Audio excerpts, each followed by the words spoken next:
Hello student, मैं आपके अपने YouTube channel home science junction में आपका स्वागत करती हूँ। जैसे कि हमने कल की क्लास में अपने कार्बोहाइड्रेट की पूरी थ्योरी कवर की थी, तो आज हम करेंगे कार्बोहाइड्रेट से रिलेटेड एमसीक्यू क्वेश्चन।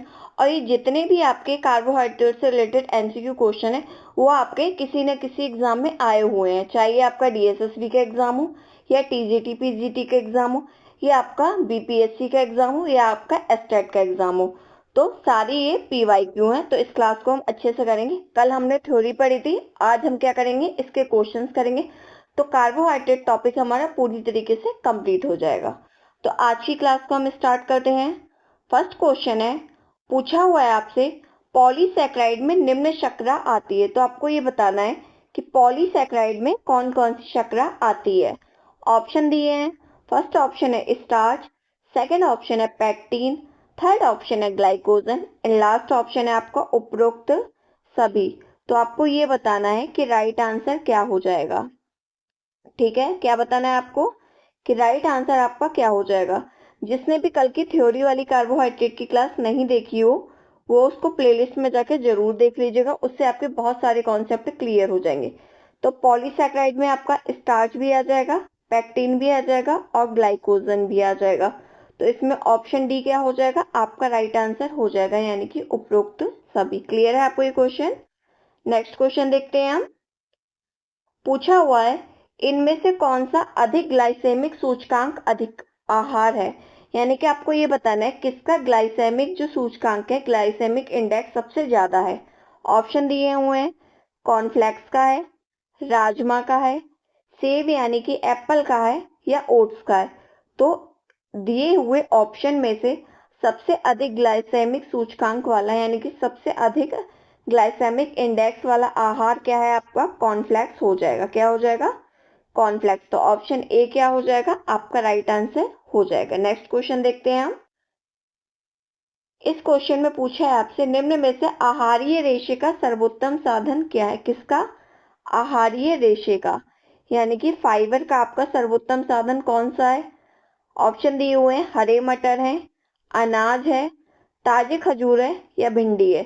तो आहारीय रेशे का सबसे सर्वोत्तम साधन आपका क्या हो जाएगा, हरे मटर, यानी कि ग्रीन क्या हो जाएगी, ग्रीन मटर जो आती है ना आपकी हरी मटर, वो हो जाएगा आपका। तो ऑप्शन ए क्या हो जाएगा, आपका राइट आंसर हो जाएगा। क्लियर है आपको ये। नेक्स्ट क्वेश्चन देखेंगे। पूछा हुआ है आपसे, सभी प्रकार की शर्करा का सरलतम रूप कौन सा है। किसका, सभी प्रकार की शर्करा का सबसे सरलतम रूप कौन सा है। ऑप्शन दिए हुए हैं। फर्स्ट ऑप्शन है फ्रक्टोज, सेकेंड ऑप्शन है ग्लूकोज, थर्ड ऑप्शन है ग्लैक्टोज एंड लास्ट ऑप्शन है आपका लैक्टोज। तो लैक्टोज तो होता है आपके मिल्क में, क्या होती है, लैक्टोज होती है आपकी मिल्क शुगर कहलाती है। क्वेश्चन ये पूछा गया है, ठीक है। तो लैक्टोज क्या होती है, आपकी मिल्क शुगर होती है। और सरलतम रूप इसमें तो राइट आंसर क्या हो जाएगा, ग्लूकोज। क्या हो जाएगा, ग्लूकोज। तो ऑप्शन बी क्या हो जाएगा, आपका राइट आंसर हो जाएगा। जिसने भी कल की कार्बोहाइड्रेट वाली थ्योरी वाली क्लास देखी होगी वो आज के क्वेश्चन को इजी तरीके से सॉल्व कर पा रहा होगा। ठीक है, नेक्स्ट क्वेश्चन देखते हैं हम। पूछा हुआ है, मनुष्य 10 ग्राम कैलोरी ऊर्जा प्राप्त करता है। तो मनुष्य जो होता है 10 ग्राम कैलोरी ऊर्जा किससे प्राप्त करता है, कितनी, 10। ठीक है, 10 कैलोरी ऊर्जा बताया है। ऑप्शन दिए हुए हैं। फर्स्ट ऑप्शन है 1 ग्राम कार्बोहाइड्रेट से, सेकेंड ऑप्शन है 2 ग्राम कार्बोहाइड्रेट से, थर्ड ऑप्शन है आपका 2.5 ग्राम कार्बोहाइड्रेट से एंड लास्ट ऑप्शन है आपका 5 ग्राम कार्बोहाइड्रेट से। तो हमको 1 ग्राम कार्बोहाइड्रेट से कितनी एनर्जी मिलती है, हमको 1 ग्राम CHO यानी कि कार्बोहाइड्रेट से एनर्जी मिलती है 4 KCl। कितनी मिलती है, 4 KCl मिलती है। तो जब 1 ग्राम से हमको 4 KCl मिलती है तो 10 कैलोरी से हमको कितनी मिलेगी, जैसे 4 मिल रही है तो दो ग्राम कार्बोहाइड्रेट से हमें कितना मिल जाएगा, 8 KCl मिल जाएगा। ठीक है, इसी तरह अगर हम इसमें हाफ ऑल ले लेते हैं यानी कि 1/2 कार्बोहाइड्रेट ऑल ले लेंगे तो हमको कितना मिल जाएगा, तो हमको 2 कैलोरी ऊर्जा मिल जाएगा। तो कितना हो गया, ये टोटल हो गया आपका 4 और 4 8 और 2 10 कैलोरी हो गया। लेकिन हमारी टोटल ये एनर्जी कितनी, कार्बोहाइड्रेट कितना हो रहा है, तो कार्बोहाइड्रेट हमारा हो रहा है कितना, कार्बोहाइड्रेट हमारा हो रहा है 2.5 ग्राम। कितना ग्राम, 2.5 ग्राम। ठीक है, तो ऑप्शन सी क्या हो जाएगा, हमारा राइट आंसर हो जाएगा। यानी कि 2.5 ग्राम कार्बोहाइड्रेट से हमको 10 कैलोरी ऊर्जा प्राप्त होगी। क्यों? क्योंकि 1 ग्राम कार्बोहाइड्रेट से हमको 4 kcal एनर्जी मिलती है। तो 2.5 ग्राम से हमको कितनी मिल जाएगी, 10 ग्राम कैलोरी ऊर्जा प्राप्त हो जाएगी। क्लियर है आपको ये क्वेश्चन? नेक्स्ट क्वेश्चन देखते हैं हम। ये आ गया आपका क्वेश्चन।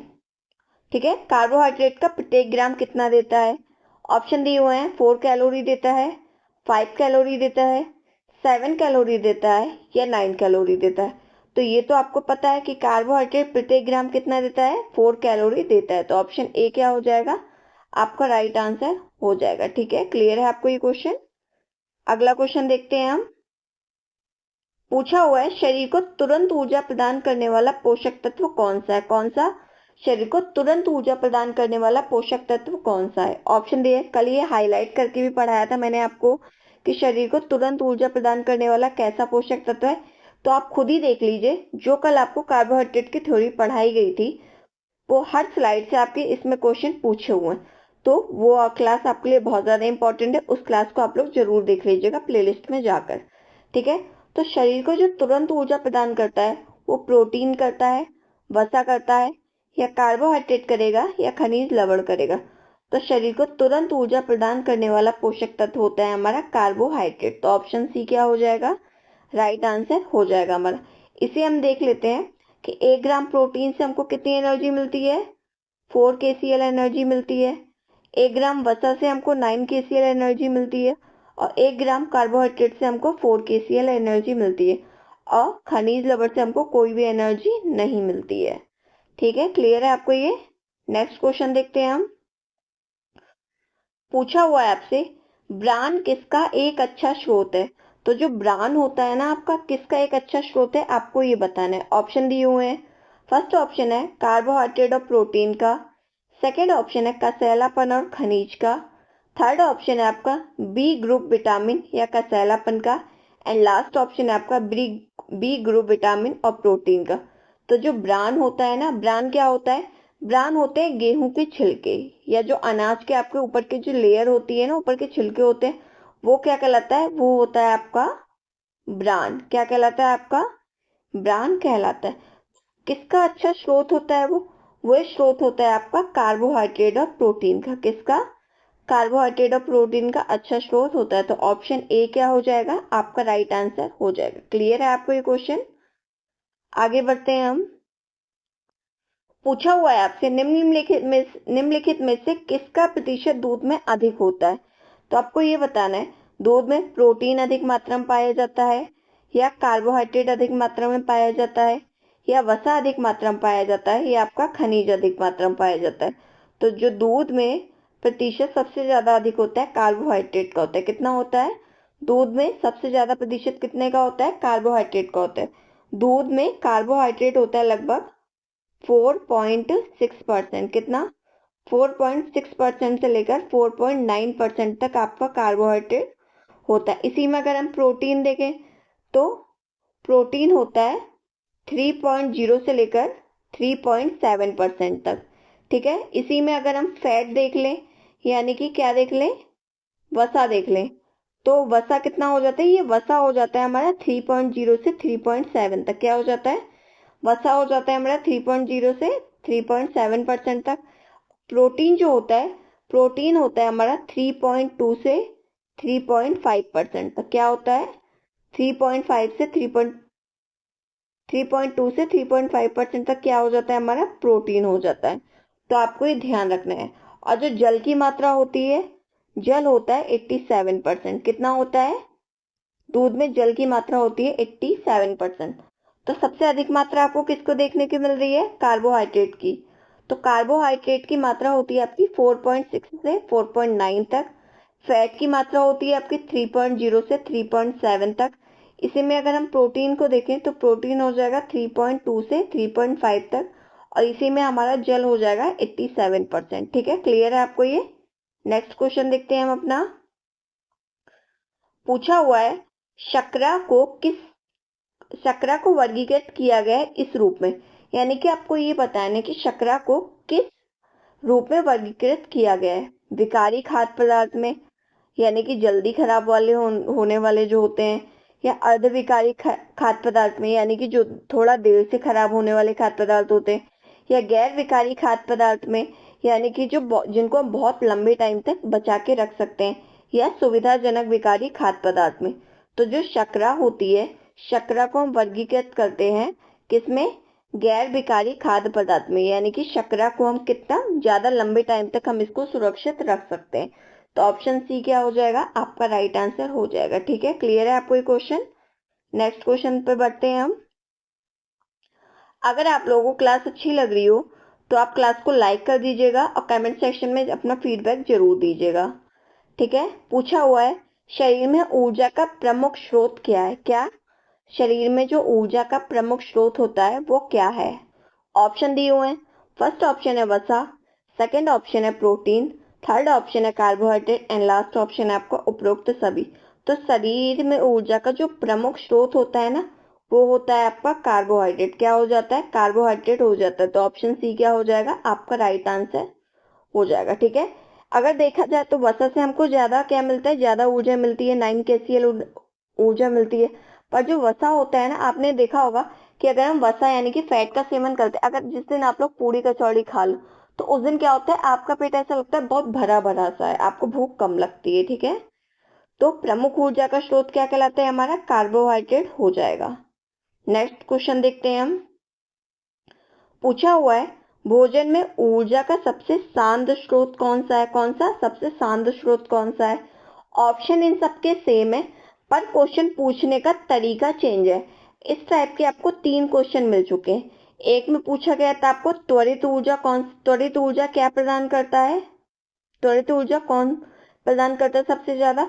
और एक क्वेश्चन आपको हो गया था ऊर्जा का प्रमुख स्रोत कौन सा है, और एक क्वेश्चन आपका ये बन गया कि भोजन में ऊर्जा का सबसे शांत स्रोत कौन सा है। ऑप्शन दिए हैं वसा है, प्रोटीन है, कार्बोज है एंड खनिज लवण है। तो इसमें भी राइट ऑप्शन आपका सी हो जाएगा, यानी कि कार्बोज हो जाएगा, यानी कि कार्बोहाइड्रेट हो जाएगा। ठीक है, क्वेश्चन सेम है पर क्वेश्चन के पूछने का तरीका हर बार अलग है, इसीलिए मैंने क्या किया, तीनों क्वेश्चन को इंक्लूड कर दिए, जिससे आप लोग समझ सको कि क्वेश्चन की जो फ्रेमिंग होती है वो किस किस तरह से की जा सकती है। ठीक है, अगला क्वेश्चन देखते हैं हम। पूछा हुआ आपसे स्टार्च निम्न है, तो आपको ये बताना है जो स्टार्च है ये क्या है? मोनोसैकेराइड है? क्या है? मोनोसैकेराइड है, या डाइसैकेराइड है, या पॉलीसैकेराइड है, या आपका वैक्स यानी कि मोम है? तो जो आपका स्टार्च होता है, कल ही बताया था मैंने आपको स्टार्च क्या होता है। स्टार्च आपका आता है पॉलीसैकेराइड के अंतर्गत। ठीक है, क्या है? स्टार्च आपका पॉलीसैकेराइड के अंतर्गत आ जाता है। तो ऑप्शन सी क्या हो जाएगा? आपका राइट आंसर हो जाएगा। आप लोग कमेंट सेक्शन में जरूर बताइएगा कि मोनोसैकेराइड के अंतर्गत क्या क्या आएगा और डाइसैकेराइड के अंतर्गत क्या क्या आ जाएगा। ठीक है, नेक्स्ट क्वेश्चन देखते हैं हम।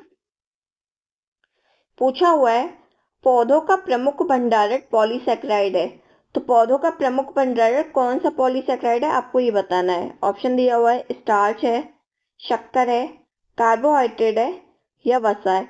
तो पौधों का प्रमुख भंडारक पॉलीसैकेराइड होता है आपका स्टार्च। क्या होता है? स्टार्च। तो ऑप्शन ए क्या हो जाएगा? आपका राइट आंसर हो जाएगा। ठीक है, पौधों का प्रमुख भंडारक क्या हो जाता है? पॉलीसैकेराइड यानी कि स्टार्च हो जाता है। ठीक है, और स्टार्च किससे? एमाइलेज और पेक्टिन से मिलकर बना होता है। किससे मिलकर बना होता है आपका स्टार्च? एमाइलोज तथा एमाइलोपेक्टिन से मिलकर बना होता है, ये आपको ध्यान रखना है। नेक्स्ट क्वेश्चन देखते हैं हम। पूछा हुआ आपसे घरेलू शर्करा का वैज्ञानिक नाम क्या है? यानी कि जो आपके घर में चीनी है होती है ना, क्या होती है? चीनी यानी कि शक्कर जिसको हम बोलते हैं, तो उसका वैज्ञानिक नाम क्या है आपको ये बताना है। लैक्टोज है, सुक्रोज है, माल्टोज है, या डेक्सट्रोज है? तो घरेलू शर्करा का वैज्ञानिक नाम हो जाता है आपका सुक्रोज। क्या हो जाएगा? सुक्रोज हो जाएगा। तो ऑप्शन बी क्या हो जाता है? आपका राइट आंसर हो जाएगा। ठीक है, क्लियर है आपको ये क्वेश्चन? नेक्स्ट क्वेश्चन की ओर बढ़ते हैं हम। पूछा हुआ है एक नवजात द्वारा आसानी से पाचित होने वाला मुख्य कार्बोहाइड्रेट कौन सा है? किसके द्वारा? क्वेश्चन को ठीक से पढ़िएगा, किसके द्वारा? नवजात शिशु के द्वारा आसानी से पाचित होने वाला मुख्य कार्बोहाइड्रेट कौन सा हो जाएगा? ऑप्शन दिए हो इसमें। फर्स्ट ऑप्शन है आपका ग्लूकोज, सेकंड ऑप्शन है लैक्टोज, थर्ड ऑप्शन है आपका फ्रक्टोज एंड लास्ट ऑप्शन है आपका सुक्रोज। तो नवजात द्वारा आसानी से पाचित होने वाला जो मुख्य कार्बोहाइड्रेट होता है वो होता है आपका लैक्टोज। क्या हो जाएगा? लैक्टोज हो जाएगा। लैक्टोज को हम मिल्क शुगर के नाम से भी जानते हैं। ठीक है, लैक्टोज को हम किस नाम से जानते हैं?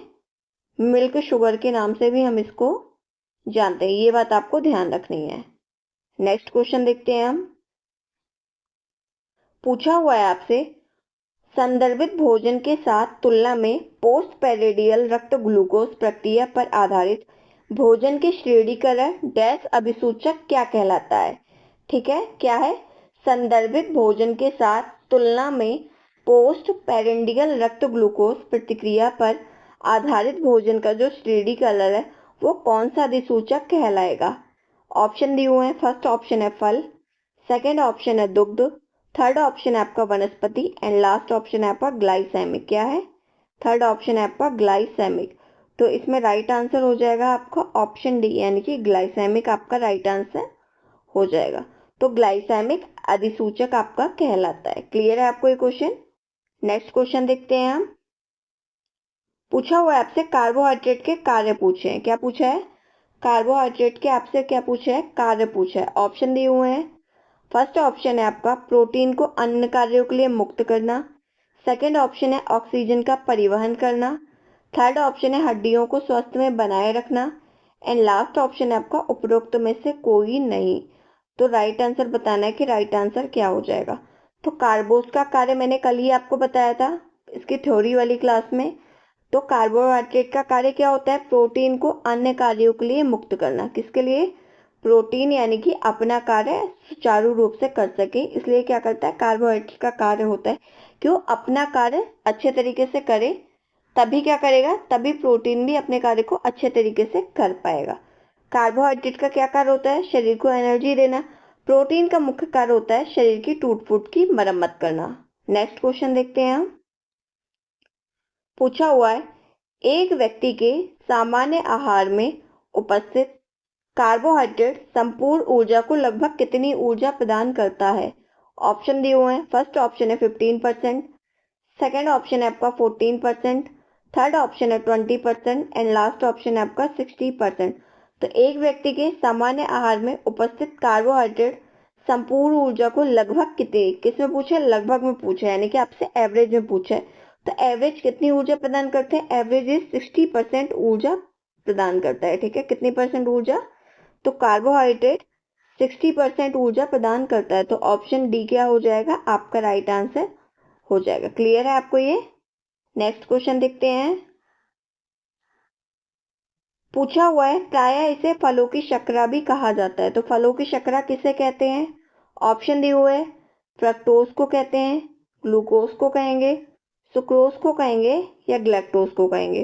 तो फलों की शर्करा कहा जाता है फ्रक्टोज को। तो ऑप्शन ए क्या हो जाएगा? आपका राइट आंसर हो जाएगा। और इसे लेबुलोज के नाम से भी जाना जाता है। किसको?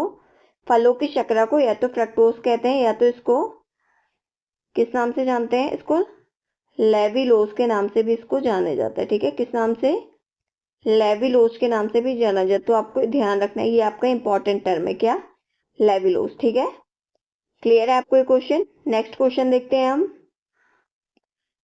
पूछा हुआ है, कार्बोहाइड्रेट के अत्यधिक सेवन का परिणाम क्या हो सकता है? यानी कि यदि हम अपने आहार में कार्बोहाइड्रेट का ज्यादा सेवन करेंगे तो क्या हो जाएगा? रिकेट्स हो जाएगा, एनीमिया हो जाएगा, मोटापा हो जाएगा या कुष्ठ रोग हो जाएगा। तो कुष्ठ रोग का आपके कार्बोहाइड्रेट से कोई संबंध नहीं होता, ये आपका स्किन का रोग होता है। रिकेट्स का संबंध किससे होता है? विटामिन डी से होता है। एनीमिया का मतलब होता है शरीर में रक्त की कमी हो जाना, ये आपके आयरन और फॉलिक एसिड की वजह से होता है। बचा बचता है आपका ऑप्शन सी, यानी कि मोटापा। तो कार्बोहाइड्रेट का अगर अत्यधिक सेवन करेंगे तो किसके शिकार हो जाएंगे? हम मोटापे के शिकार हो जाएंगे। तो ऑप्शन सी क्या हो जाएगा? आपका राइट आंसर हो जाएगा। ठीक है, नेक्स्ट क्वेश्चन देखते हैं हम।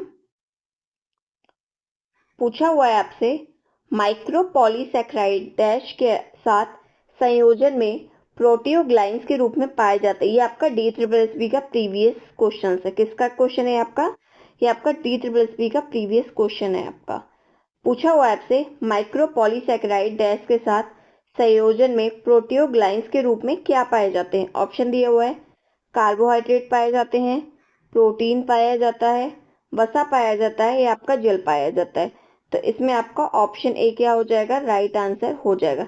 यानी कि माइक्रोपॉलीसैकेराइड कार्बोहाइड्रेट के साथ, किसके साथ, माइक्रोपॉलीसैकेराइड कार्बोहाइड्रेट के साथ संयोजन में प्रोटियोग्लाइन्स के रूप में पाए जाते हैं। तो ऑप्शन ए क्या हो जाएगा, आपका राइट आंसर हो जाएगा। ठीक है, क्लियर है आपको ये क्वेश्चन? नेक्स्ट क्वेश्चन देखते हैं हम। अगर आपको क्लास अच्छी लग रही हो तो आप क्लास को लाइक भी कर दीजिएगा और शेयर भी जरूर कर दीजिएगा।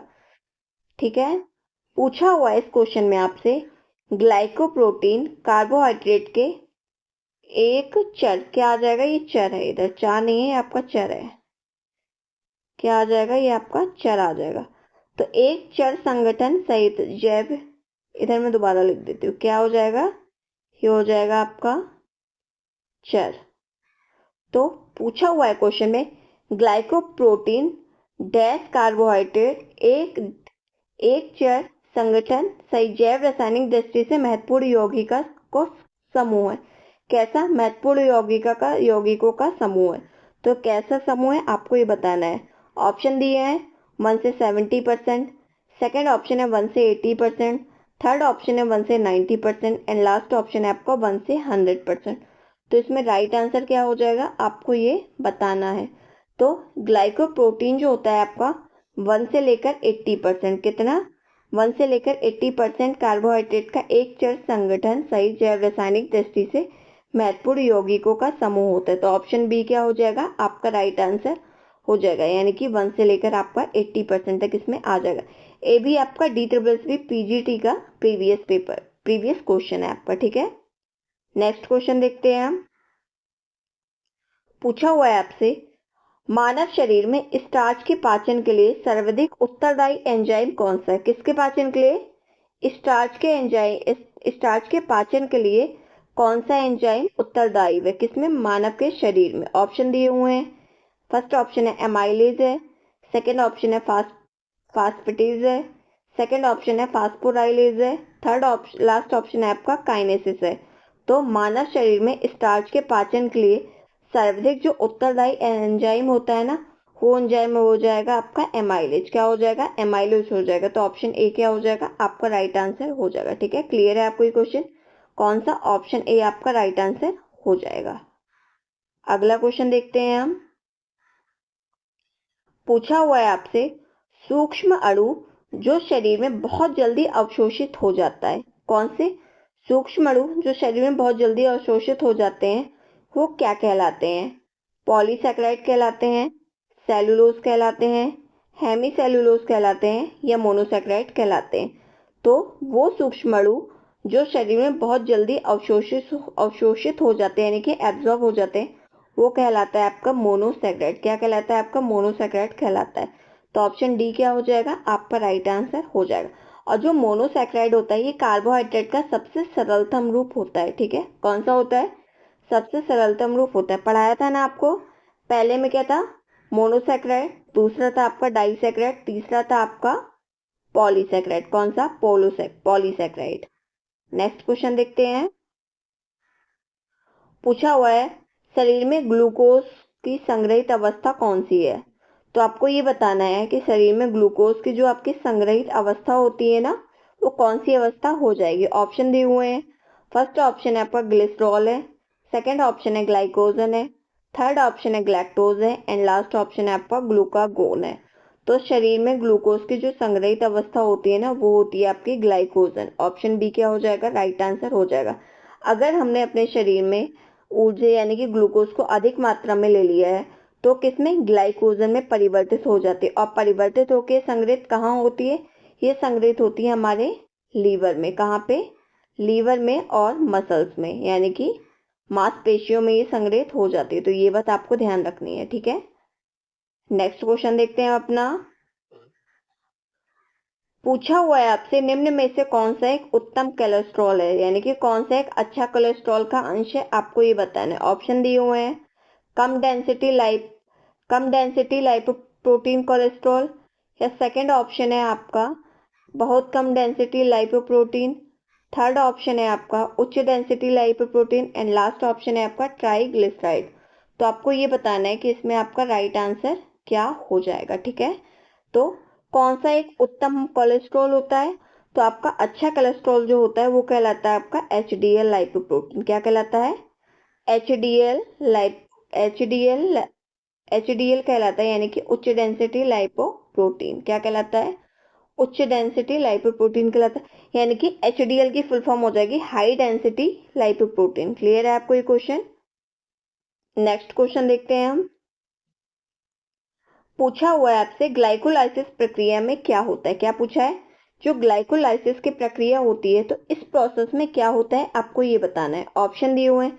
ग्लूकोज का क्या है? ग्लूकोज का ग्लाइकोजन में परिवर्तित हो जाता है, या ग्लूकोजन का विघटन हो जाता है, या ग्लूकोज का पायरुविक अम्ल में परिवर्तन हो जाता है, या अमीनो अम्ल तथा वसा का निर्माण होता है। तो जो आपको ग्लाइकोलाइसिस की प्रक्रिया होती है ना, किसकी? जो आपकी ग्लाइकोलाइसिस की प्रक्रिया होती है, इस प्रक्रिया में होता है ग्लूकोज का पायरुविक अम्ल में परिवर्तन हो जाता है। किसका? ग्लूकोज का आपका परिवर्तन किस में हो जाएगा? पायरुविक अम्ल में हो जाता है। तो ऑप्शन सी क्या हो जाएगा? आपका राइट आंसर हो जाएगा। आपको ये बात ध्यान रखनी है। नेक्स्ट क्वेश्चन देखते हैं हम अपना।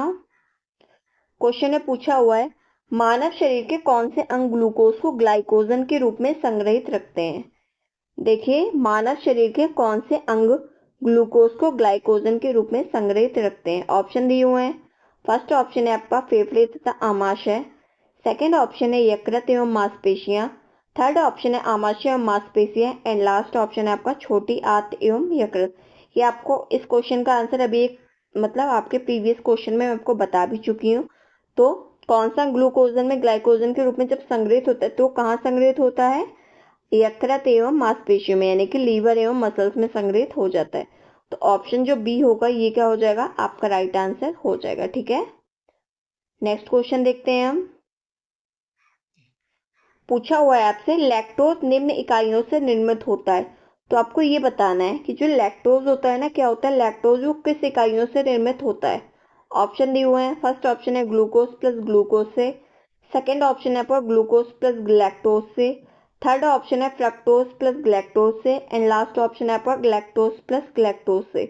तो जो आपका लैक्टोज होता है ना, तो लैक्टोज किस इकाइयों से मिलकर बना होता है? जो लैक्टोज होता है आपका ग्लूकोज प्लस ग्लैक्टोज से मिलकर बना होता है। किससे?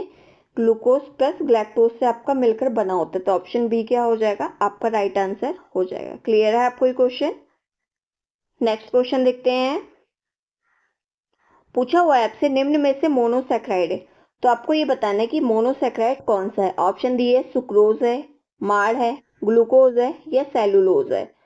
तो जो आपका क्या हो जाएगा? मोनोसैकेराइड। तो मोनोसैकेराइड के अंतर्गत क्या आ जाएगा? आपका जो मोनोसैकेराइड होगा वो आपका ग्लूकोज हो जाएगा। तो ऑप्शन सी क्या हो जाएगा? आपका राइट आंसर हो जाएगा। ठीक है, क्या हो जाएगा? आपका ग्लूकोज हो जाए।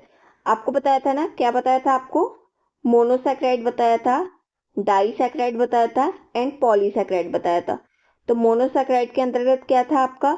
मोनोसैकेराइड के अंतर्गत था आपका ग्लूकोज, फ्रक्टोज एंड ग्लैक्टोज, यानी कि GFG, glucose, fructose and galactose.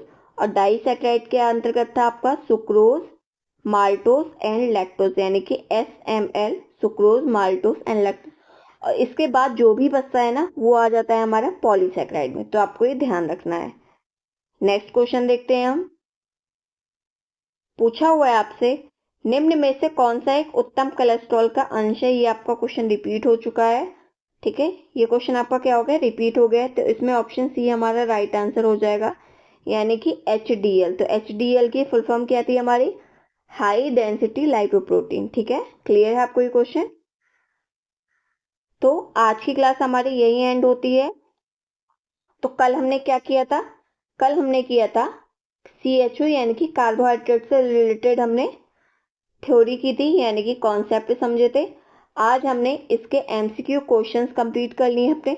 तो कार्बोहाइड्रेट वाला टॉपिक हमारा पूरी तरीके से कंप्लीट हो गया है। जिसने भी कल वाली क्लास नहीं देखी हो वो प्लेलिस्ट में जाकर आप लोग जरूर चेक कर लीजिएगा, आप लोगों को मिल जाएगी। ठीक है, जिससे आपके बहुत सारे कॉन्सेप्ट क्या हो जाएगा? क्लियर हो जाएगा। और जिस भी स्टूडेंट ने अभी एस्टेट का 2024 वाला PYQ पेपर नहीं देखा हो और BPSC PGT के तीनों पेपर आपके करवा रखे हैं इसी चैनल पर, तो आप लोग उसको भी देख लीजिएगा। आपको प्लेलिस्ट में सारी चीज़ें मिल जाएंगी। आप लोग क्वेश्चंस की प्रैक्टिस ज़्यादा से ज़्यादा करिए, क्योंकि आपका एग्जाम में ज़्यादा से ज़्यादा 1 से 2 मंथ है, तो आप लोग प्रैक्टिस अपनी जारी रखिए, ठीक है। और अगर आपको क्लास अच्छी लगी हो तो आप लोग क्लास को लाइक कर दीजिएगा, शेयर कर दीजिएगा और चैनल को जरूर सब्सक्राइब कर लीजिएगा, जिससे आपको टाइम टू टाइम क्लास की नोटिफिकेशन मिलती रहे। Thank you so much.